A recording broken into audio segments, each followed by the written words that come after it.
Good evening to all and welcome to Chatushpada. So, I welcome you all in this wonderful lecture series, which is on mental disorders. Voice is very low.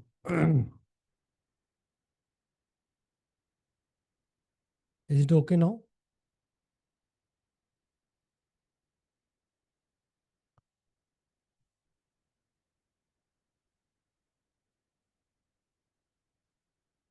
Okay.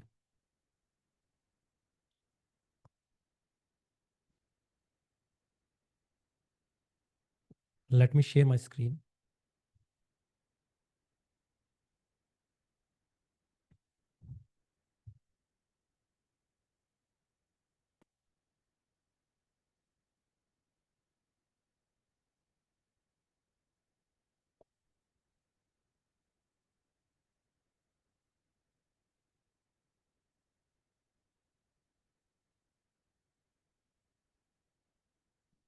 So, today topic is introduction to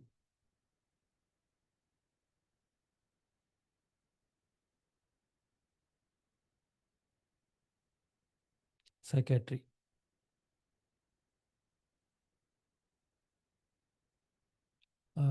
Manoroga. Now, the word Manoroga is very interestingly, or Manasroga. It simply implies that the disorders, the diseases we are now going to study are purely manasic in origin. You know, in astrology, if you know a bit about astrology, there is a belief that moon is the resemblance of mana. Or if you just want to look at the status of moon, you have to see the position of moon in the birth chart. There are two planets which are extremely important in astrology, particularly medical astrology. And those two planets are Sun and Moon.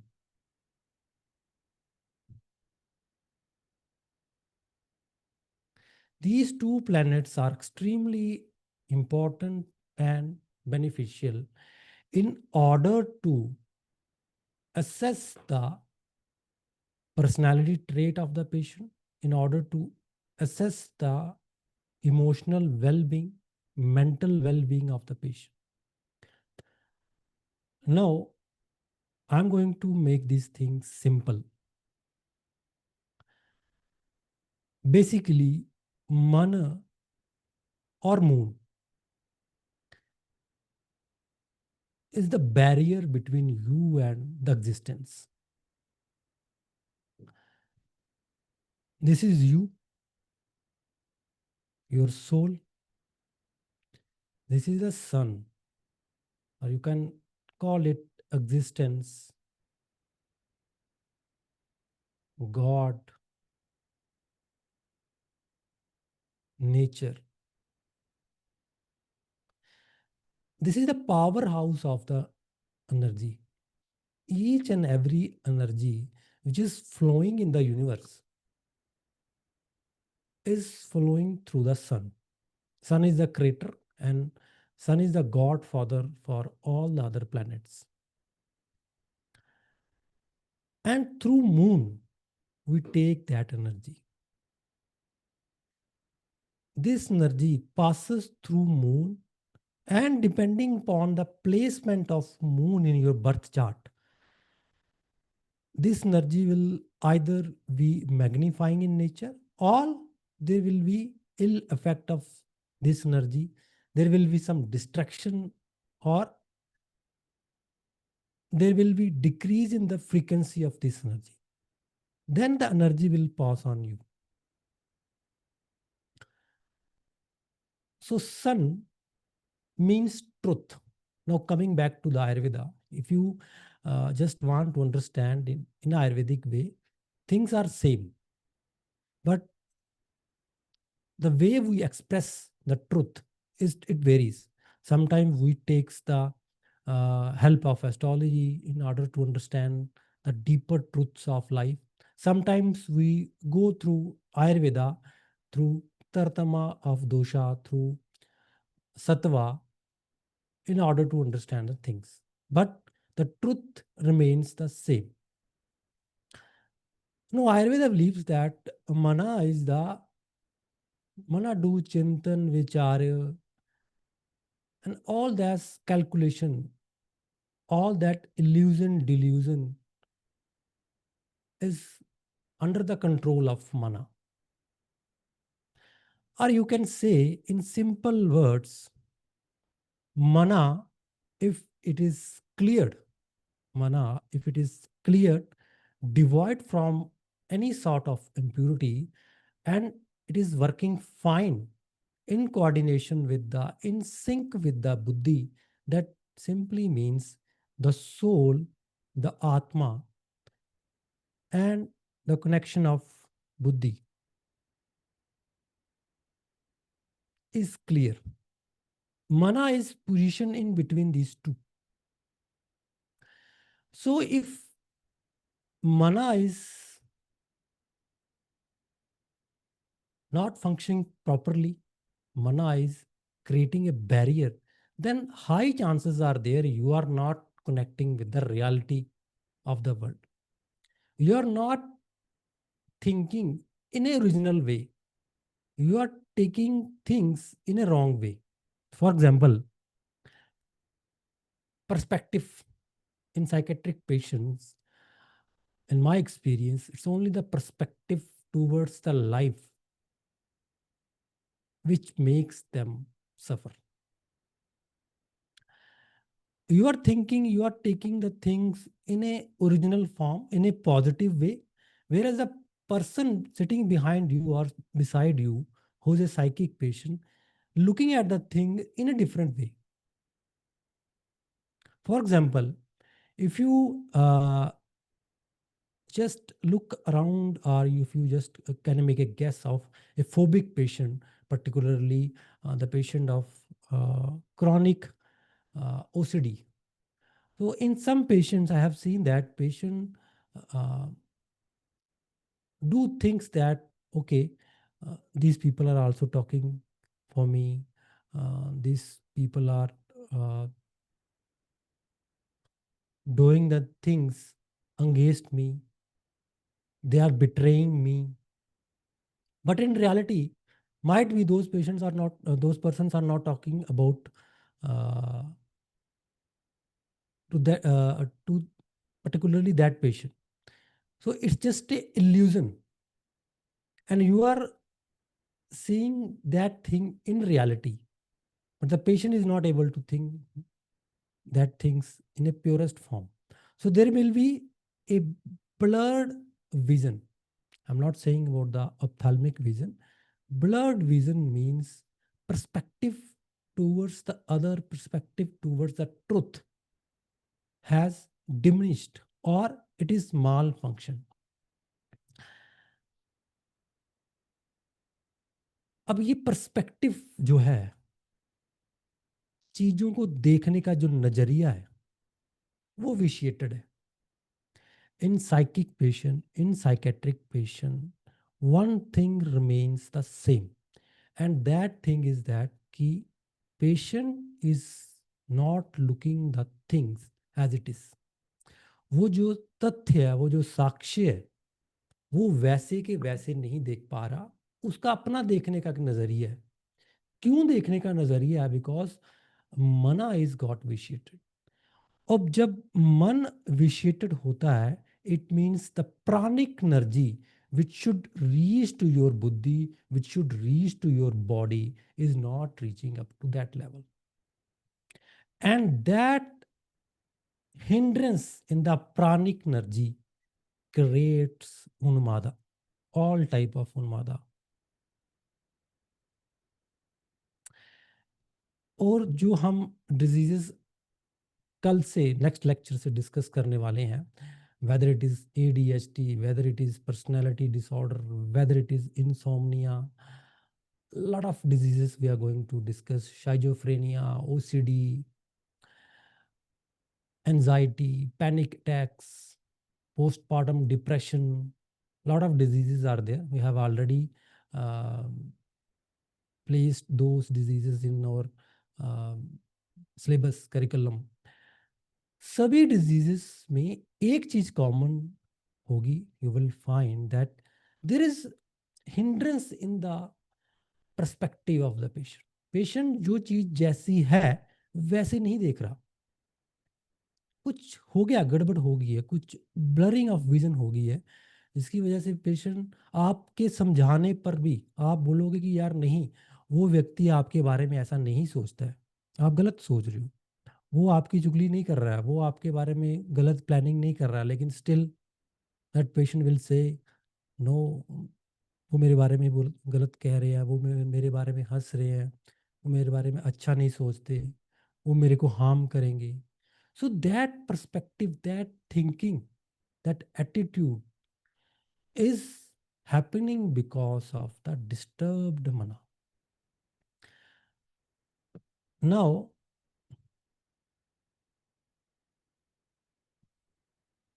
that disturbed mana को कैसे ठीक करें, वो हम आने वाले lecture series में करेंगे with the help of astrology as well as with the help of counselling, with the help of certain medications, with the help of certain panchakarmas. But ultimately क्या हमारा गोल रहेगा? Let me make these things clear to you कि ultimately हमारा goal क्या रहेगा.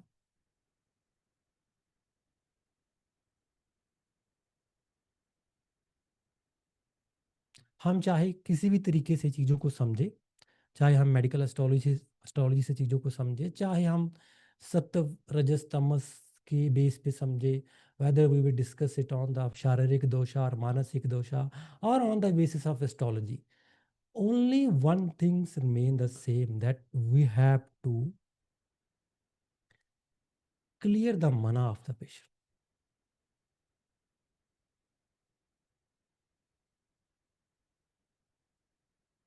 We have to clear the obstruction, clear the obstruction in between existence and patient. We have to make that connectivity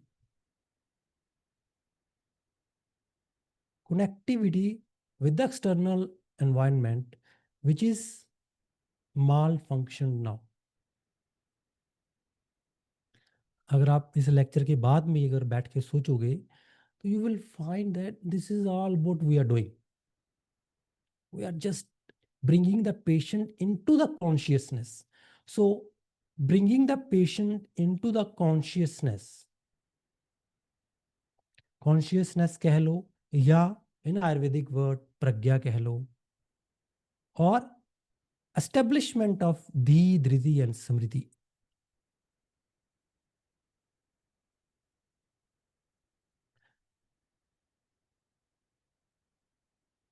What we are going to do?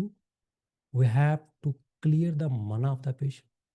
हमें मन को दुरुस्त करना है. We have to treat the mana of the patient. Then अब मन क्यों clear नहीं हो पा रहा?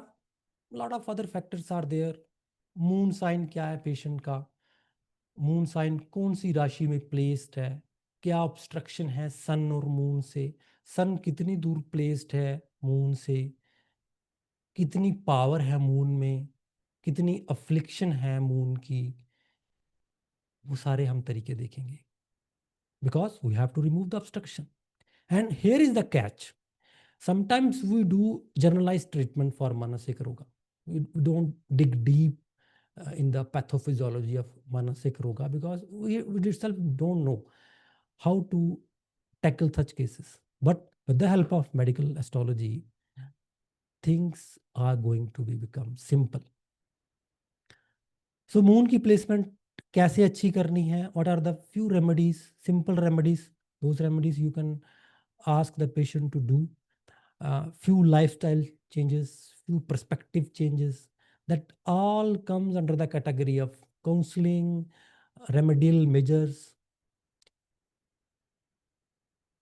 medicinal part, panchkarma part, then connectivity with the external environment. Once you remove the obstruction between sun and moon, between the mana and the existence, once you clear the mana, once you purify the mana, once you silence the mana, then the connectivity will establish. Patient will see the things as it is. For example, if a patient suffering from IBS, he has a fear of certain things. Although indigestion is there, poor agni is there, but जो कि fear है कि if I eat this, if I eat that, I may get some stomach upset or some problem in my stomach. So ये जो fear है, ये pre-exemptive mindset है, जो ये भी disease को और बढ़ाने में contribute करता है. सो वो जो एक fear है, जो phobia है, disease के साथ जुड़ गया है, कुछ disease के साथ होता है वो phobia, उसको क्लियर करना ही sole aim of the treatment रहेगा. Then with the certain remedies, with counselling, हम आपको सिखाएंगे कि कैसे काउंसलिंग करनी है. काउंसलिंग जर्नलाइज नहीं होती है. Most of the time we do generalise counselling कि ऐसे नहीं करना, आपको अच्छा सोचना, आपको ये नहीं करना. This is the general things. Patient will not catch those things. You have to pinpoint those painful marmas, जहां से ऑब्स्ट्रक्शन क्रिएट हो रही है, उस चीज को आपको पिन पॉइंट करना है during the counselling, during the परामर्श चिकित्सा, ड्यूरिंग द आश्वासन चिकित्सा, और बार बार उसी पे फोकस करना है. और ड्रग्स भी वैसे ही देने हैं जो उन्हीं पेनफुल पॉइंट को ट्रिगर करें. Then only you are able to manage the psychiatric disease. And let me tell you, अगर आप with these measures astrology and Ayurveda से साइकेट्री को डील करते हो, तो मैं आपसे ये कह सकता हूँ कि it will be a revolutionary thing, because you are healing the patient from the source itself. और इतना डीप, इतना साइंटिफिकली जितना हम ट्रीट कर सकते हैं पेशेंट को, आई डोंट थिंक सो कि कोई भी साइकेट्रिस्ट, कोई भी काउंसलर इतना पेशेंट को इम्प्रूव कर सकता है. Because we are going in the past also, in the previous karmas as also, why patient is getting certain type of planetary position is because of the previous birth karmas. We are also going to rectify those things through various measures. So ये lecture series जो आने वाली है, इसको आपने ध्यान से focused होके समझना है, बिकॉज ये बाकी डिजीज की तरह नहीं है जिसमें कि आप दोषों को देखा और ट्रीटमेंट दे दिया. इसमें you have to think out of the box, you have to think in more ultra scientific way. और थोड़ा सा धर्म का भी रास्ता आपको देखना पड़ेगा, बिकॉज जितने भी हमारे धर्म हैं, लॉट ऑफ बिलीफ सिस्टम जितने भी एग्जिस्ट करते हैं, all those things are working on the human mind. सभी का एक ही जोर है कि कैसे इस मन को शांत किया जाए. और जब ये मन शांत होगा तो मानसिक रोग नहीं होंगे. मानसिक रोग नहीं होंगे तो शारीरिक दोष नहीं होगी. And let me tell you, 90% of the diseases all are originated from the wrong thought.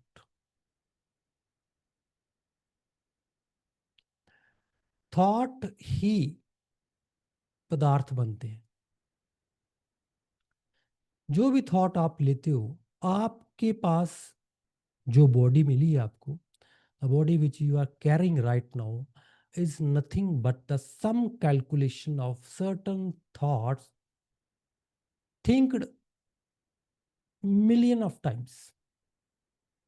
आपकी जो बॉडी आपको मिली है, जहाँ जिस बॉडी में आप रह रहे हो, वो आपके ही सोचने के नज़रिए के बाद मिली है. आप जिस तरह से सोचते हो, इस तरह से आपकी बॉडी आपको मिल जाती है। और ये सोच पिछले कई जन्मों से चल रही है।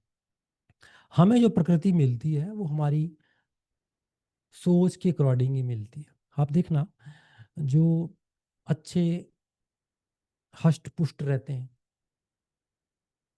वो इतनी ज़्यादा सोचते नहीं है, they don't think too much. Whereas जो बहुत चिंते रहते हैं, वो थिंकिंग पर्सनैलिटी है इनकी, वो लीन रहते हैं अक्सर।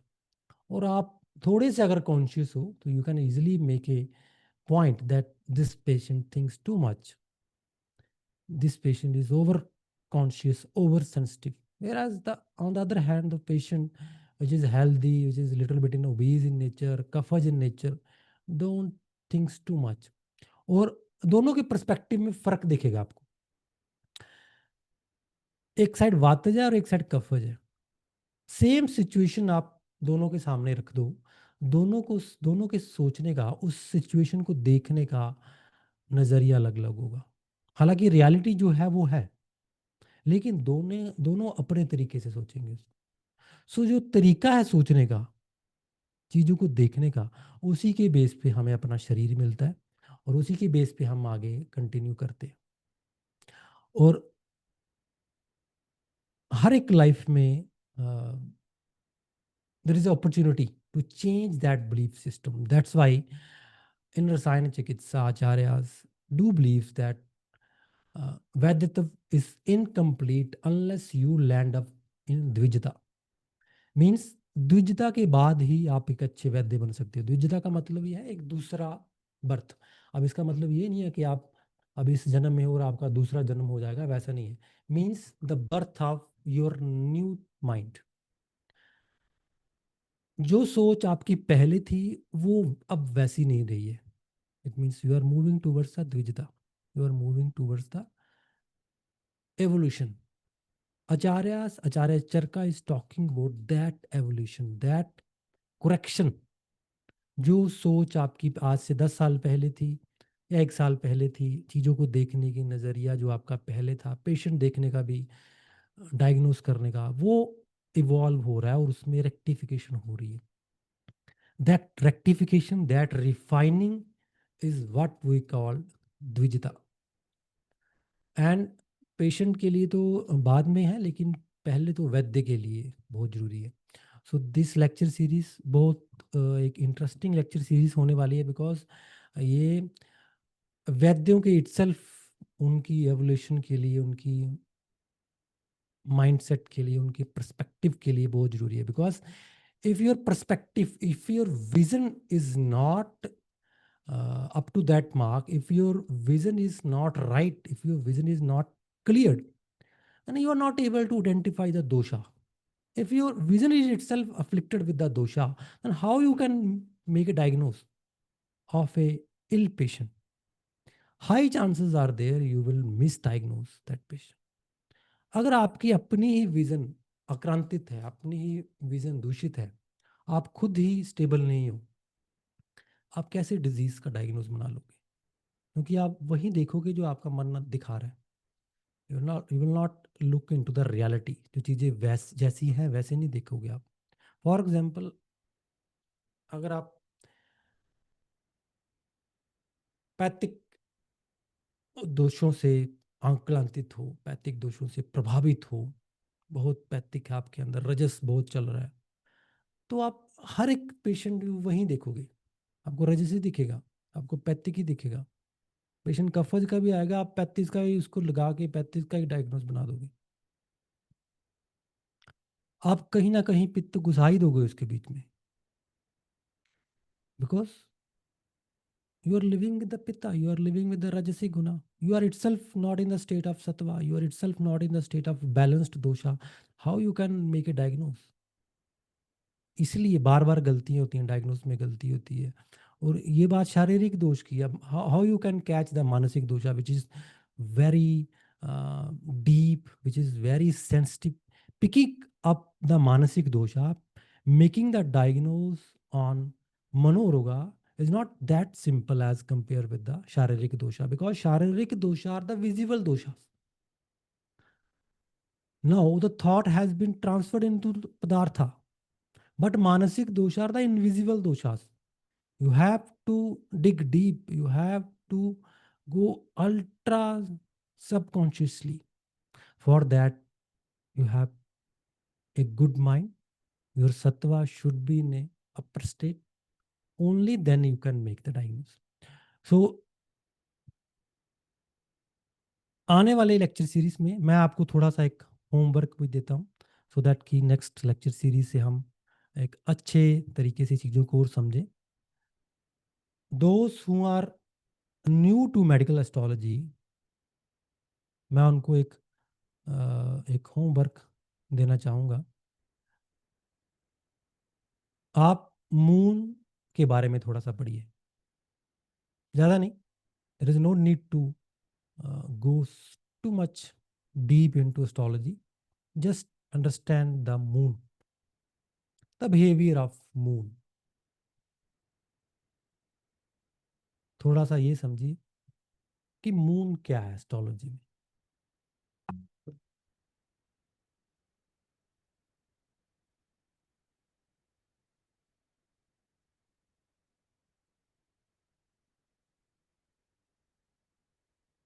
बाकी हम इसको डिस्कस करेंगे अच्छे से, कैसे इसको हम देख सकते हैं और कैसे सिंक कर सकते हैं सत्व एंड रजत से, कैसे हम इसको एक सिंक्रोनाइजेशन बना के, ताकि चीज़ें और अच्छे से क्लियर हो सके और हमारे पास और अच्छे से टूल आ सके, हमारे पास कुछ और अच्छे से क्यूरेटिव मेथड आ सके, सो दैट कि हम इन चीज़ों पे और ज़्यादा फोकस कर सके और पेशेंट को एक अच्छा प्रोग्नोसिस, एक अच्छा लाइफ ट्रांसफॉर्मेशन मेजर हम आप दे सके. हम आने वाले लेक्चर सीरीज में इसी के बेस पे सारे डिजीजेस पढ़ेंगे और एक एक डिजीज़ को हम अच्छे से थॉरली देखेंगे और पहले डिग करेंगे कि कैसे वो डिजीज़ बन रही है, what is the root cause of that disease, then how we can diagnose that disease. बन रही है लेकिन एक पेशेंट में हम कैसे डायग्नोज करें, what are the various tools, because you know that in manasik roga we don't have any too much of investigative tools, so it's purely a clinical part, it's purely a observation part. और वो clinical observatory part को हमें कैसे enhance करना है और कौन कौन से पॉइंट हैं जो हमें देखने हैं, और फिर देन कंफर्मेशन के लिए you can take the help of astrology. Then comes the treatment part. Treatment part में हम क्या ड्रग्स दे सकते हैं, कैसे उसको सिंक्रोनाइज कर सकते हैं एस्ट्रोलॉजी के साथ. कुछ रेमेडीज हो सकती हैं जो कि सभी में आई विल नॉट रिकमेंड, लेकिन कुछ जो अनरिस्पॉन्सिव केस हैं, क्रॉनिक केस हैं, जैसे आईबीएस हो गया, ओसीडी हो गया, शाइजोफ्रेनिया हो गया, इनमें हम कैसा थोड़ा सा मेडिकल एस्ट्रोलॉजी की हेल्प लेके एक अच्छा प्रोग्नोसिस, एक अच्छी आउटकम, एक अच्छा व्यवस्था पत्र कैसे हम पेशेंट को देख सकते हैं, उसी के बेस पे we will discuss in the coming lecture series. So I will summarise today lecture. So this is the sun, this is the creator, और this is the reality, this is the prana which is continuously flowing, equally flowing to all human beings.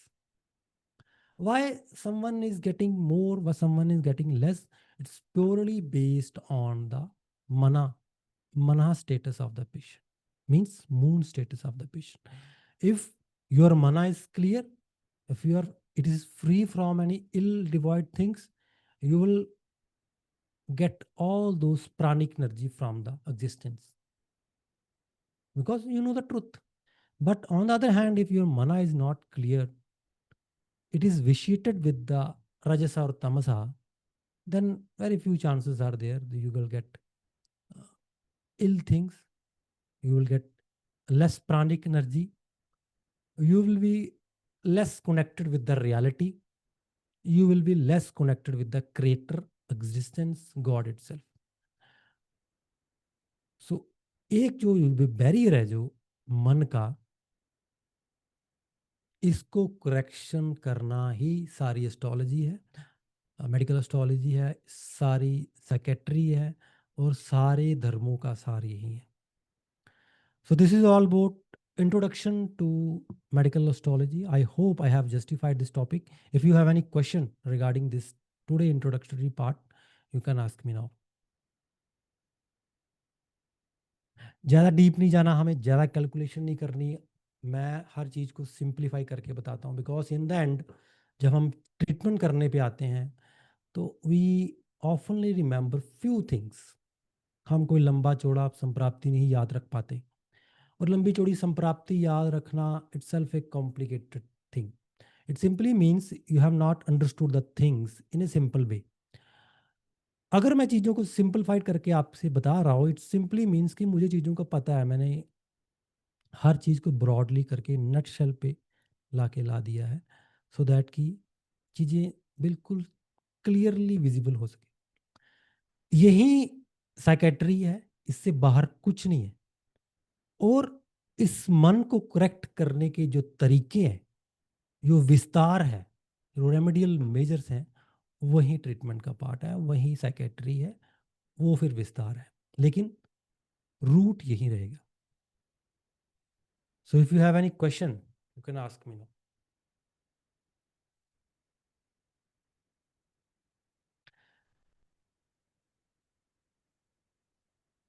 Lecture में notes बनाने की इतनी ज़रूरत है नहीं.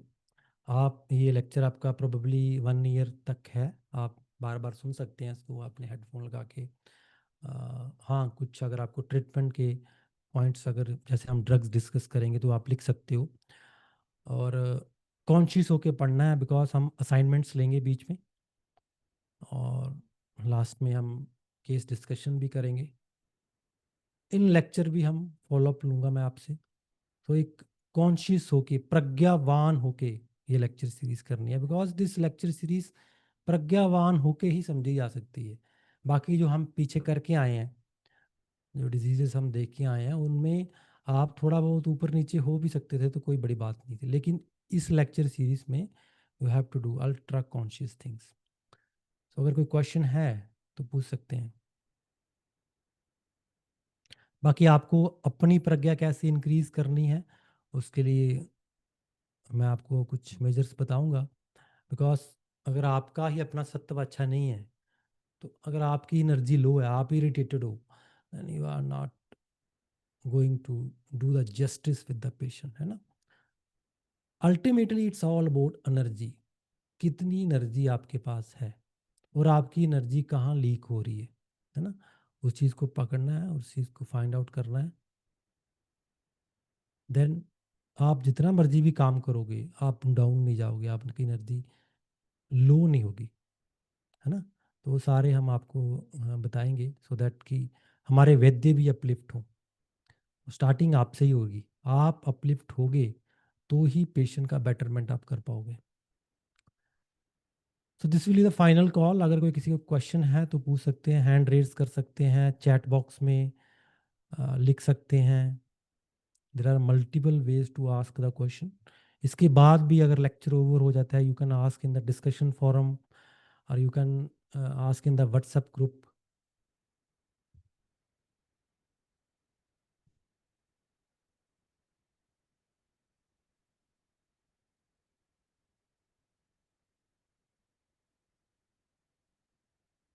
Okay, I think हमारे पास कोई क्वेश्चन.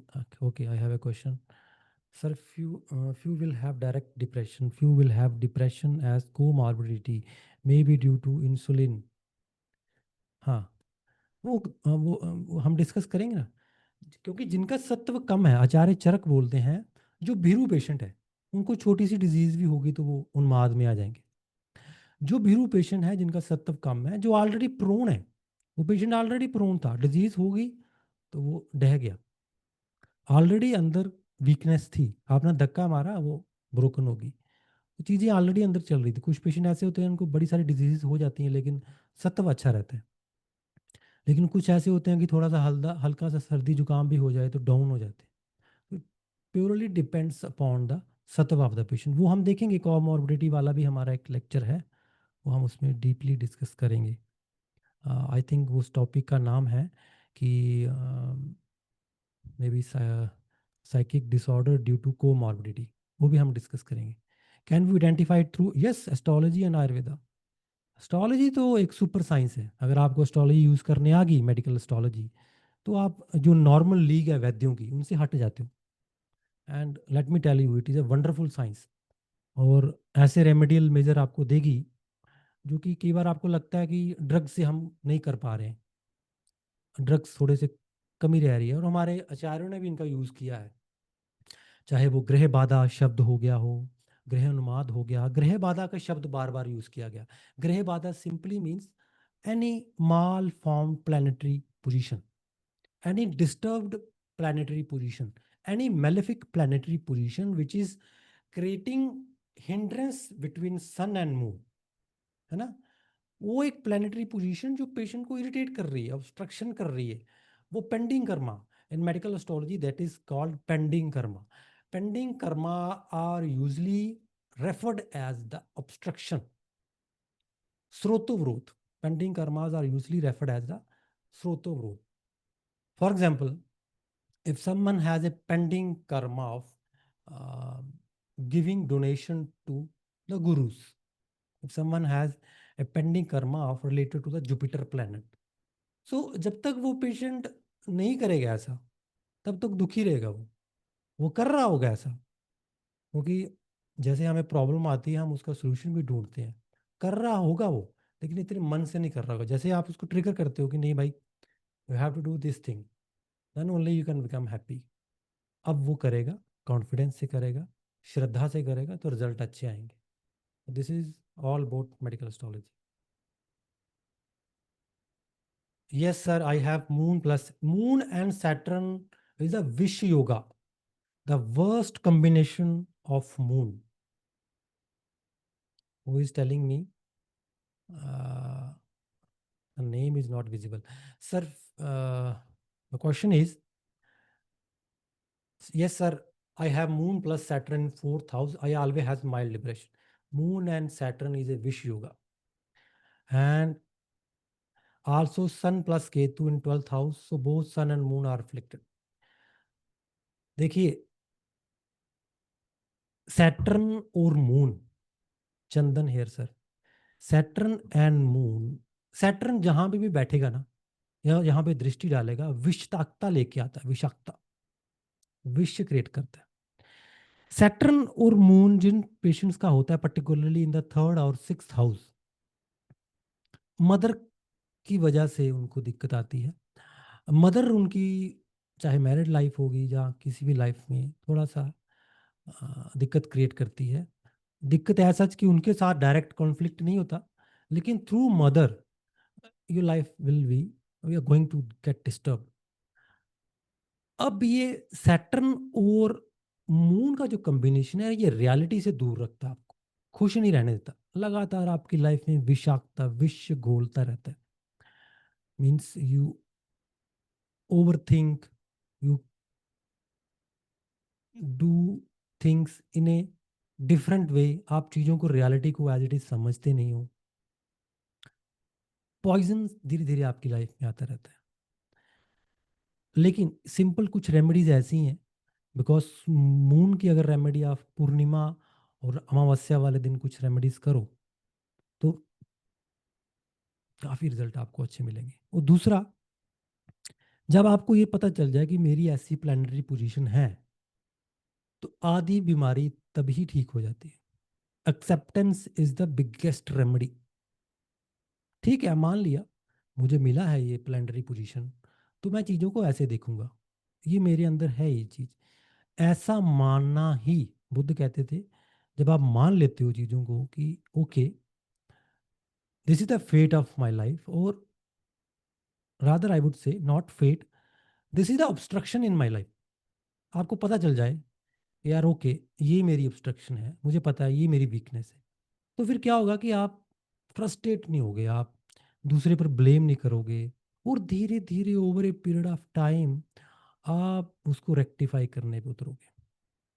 और हर एक planetary position with understanding with प्रज्ञा करेक्ट हो जाती है, if even if you are not doing any remedial part, but if you are igniting your प्रज्ञा over a period of time, that no matter how much bad planetary position you have, it will get rectified. So प्रकृति ने ये एक option रखा होता है remedy करने का।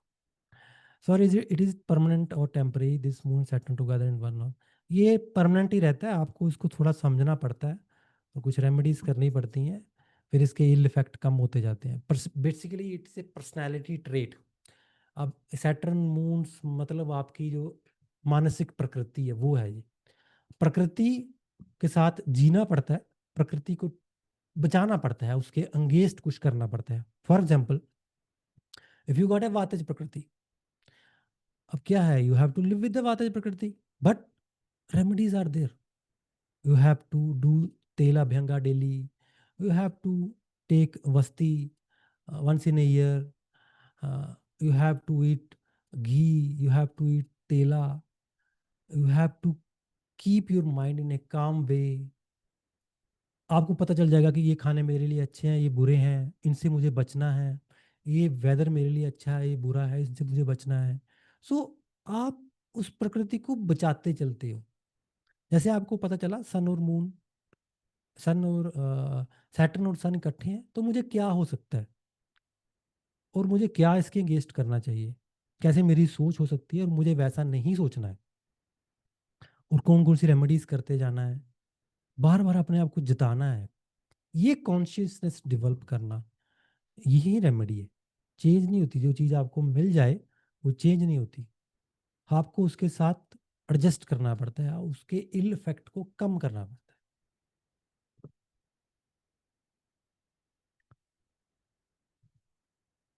सर कई बार बहुत इंटेलिजेंट पर्सन जिनकी सोल एंड बिहेवियर बुद्धि सत्व भी बहुत अच्छी है, बट उनको भी सडन मानसिक या मैनिक होते देखा है, क्या ये ग्रहों का? नहीं, ऐसा नहीं है। Consciousness development is a continuous process, it's not an overnight thing कि ओके आज मैंने प्रज्ञा साध ली तो अगले दिन मैं द्विज हो जाऊंगा, ऐसा नहीं है। It's a continuous process and it's a very tedious process. इसी के लिए तो होश पूर्वक जीना बोला गया ना। जैसे ही आपने होश छोड़ी, अटैक हो जाएगा, आप फिर उसी गर्त में आ जाओगे। सो अगर किसी को ऐसे पैनिक अटैक होते हैं, मैनिक अटैक होते हैं, तो इसका मतलब ये नहीं है कि वो सही नहीं है, कोई चूक होगी, निकल गया हाथ से, चीज हो गया। Sir we are born with level of sattva, weak sattva, strong sattva, can be increase? Yes yes, we can increase सत्वा।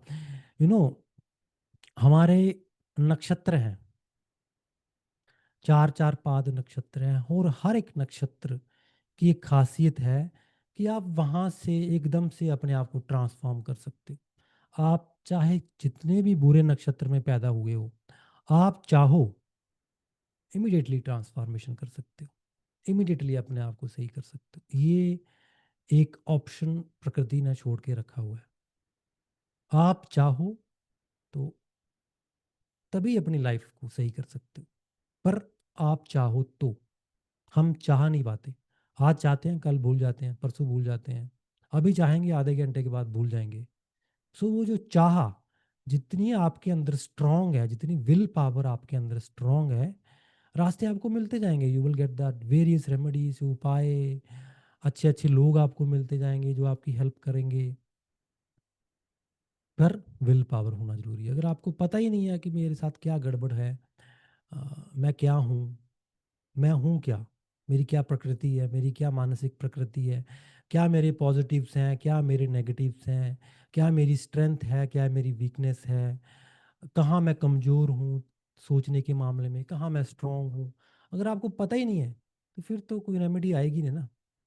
अगर आपको पता है, आप चाहते हो कि मैं कुछ बेटर हूँ, तो रास्ते खुलते जाएंगे।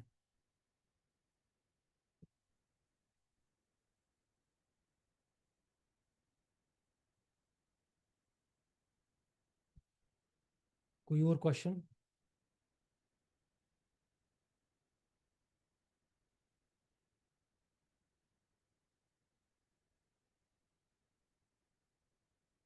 I stand more confident today because of your teaching. You made Ayurveda principle very easy to understand. Thank you, Dr. Saab. Thank you.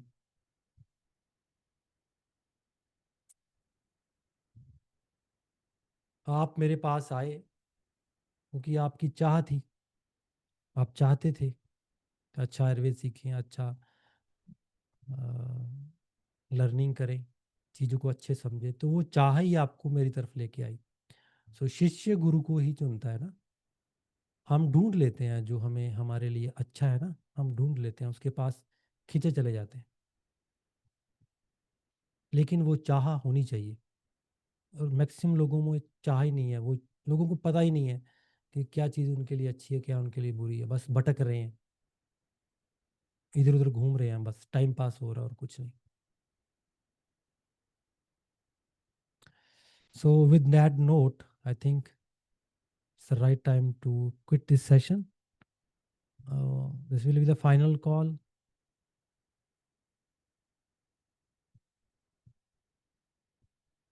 अगर कोई क्वेश्चन है किसी का तो पूछ सकते हैं.